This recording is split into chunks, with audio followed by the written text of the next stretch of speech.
Salut à tous, aujourd'hui je vais vous montrer comment j'ai réussi à importer l'univers de Minecraft dans la vraie vie grâce aux effets visuels. Minecraft est un jeu vidéo avec des designs très pixelisés, très blocs.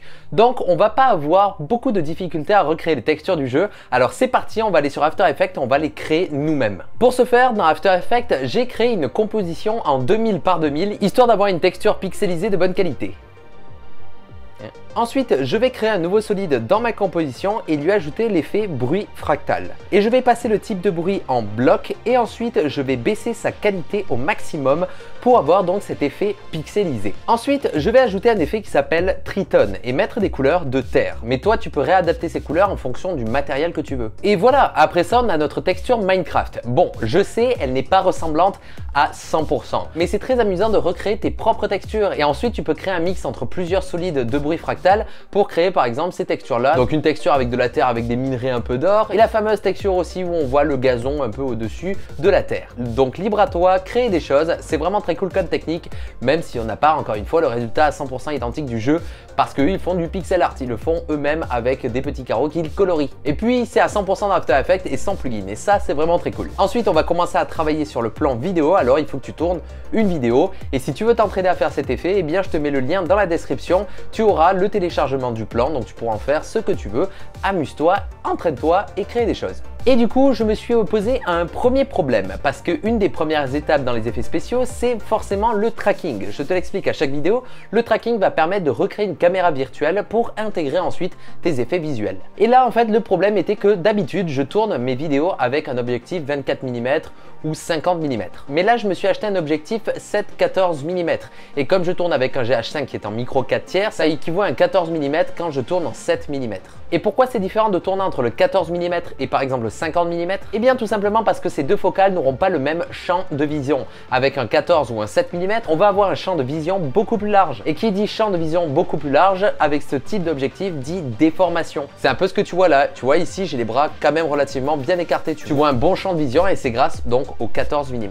Et du coup, ça va déformer. Et là, il va falloir dire au logiciel eh bien, que notre image est déformée pour qu'ensuite, lui, il fasse un tracking propre et pouvoir donc bien incruster nos éléments de Minecraft. Et pour ce faire, comment on fait? Eh bien, dans les effets spéciaux, il y a une technique où on prend une grille en vidéo, que ce soit sur ton écran ou sur une feuille de papier. Donc, c'est une sorte de damier, un échiquier en gros. Et ensuite, tu tournes donc cette vidéo avec l'objectif et la focale que tu vas utiliser sur ton plan final. Et ensuite, dans ton logiciel de tracking comme Boujou ou PFTrack, tu vas indiquer au logiciel la courbure de ton objectif. Donc comme tu peux le voir ici, on a des lignes. Et là, comme tu peux le voir dans cette fenêtre-là, il y aura une sorte de ligne. Et ensuite, on va augmenter la déformation de notre vidéo pour que les lignes soient bien droites. Et c'est grâce à ce petit chiffre qu'il y a là que le logiciel va savoir combien ton objectif déforme et du coup va pouvoir adapter la suite de ses calculs pour avoir un tracking qui marche nickel. Ensuite vient le moment où on va modéliser notre cratère de blocs. Et pour ça, je vais utiliser le logiciel 3ds Max et je vais partir d'un plan que je vais subdiviser. Qu'est-ce que c'est subdiviser? En gros, c'est rajouter du détail à une géométrie 3D. Donc comme je te l'ai expliqué dans des vidéos précédentes, les objets 3D sont composés de faces, d'arêtes et de points. Donc on va augmenter tout ce chiffre-là pour avoir quelque chose de plus détaillé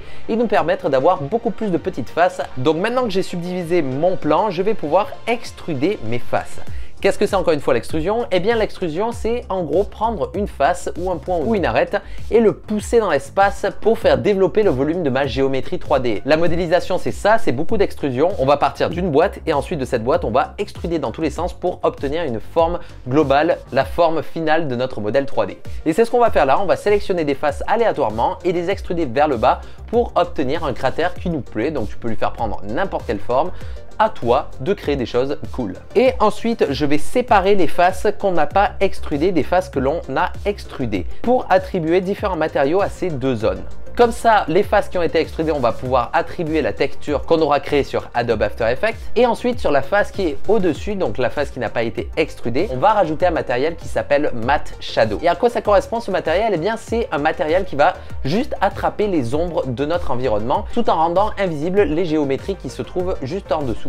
Donc, c'est grâce à ça qu'on va pouvoir masquer tous les côtés qui dépassent de notre cratère. Et ensuite, à l'intérieur, on aura nos textures. Donc on aura rendu visible que les faces qui sont à l'intérieur du sol. sol. Donc c'est comme ça qu'on va avoir notre effet de cratère. Je sens que cette vidéo va être un peu plus compliquée à comprendre pour vous, mais j'avais envie de faire quelque chose de plus poussé techniquement et de vous expliquer des vraies choses cette fois-ci.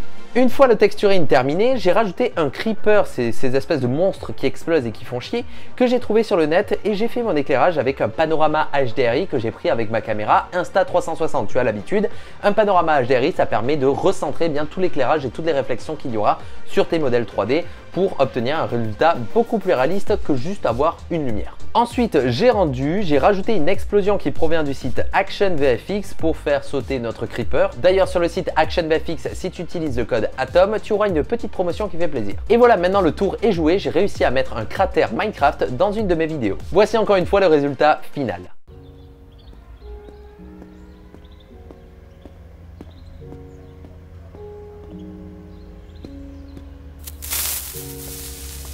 Merci beaucoup d'avoir regardé cette vidéo jusqu'au bout, j'espère que tu auras appris des choses et que tu auras aimé me voir créer des choses avec cet univers de Minecraft. N'oublie pas de liker et de partager cette vidéo. Va check mon Instagram, c'est atom_visual, je poste plein d'effets comme celui-ci. On se retrouve très prochainement pour une nouvelle vidéo, c'était Atom. Ciao.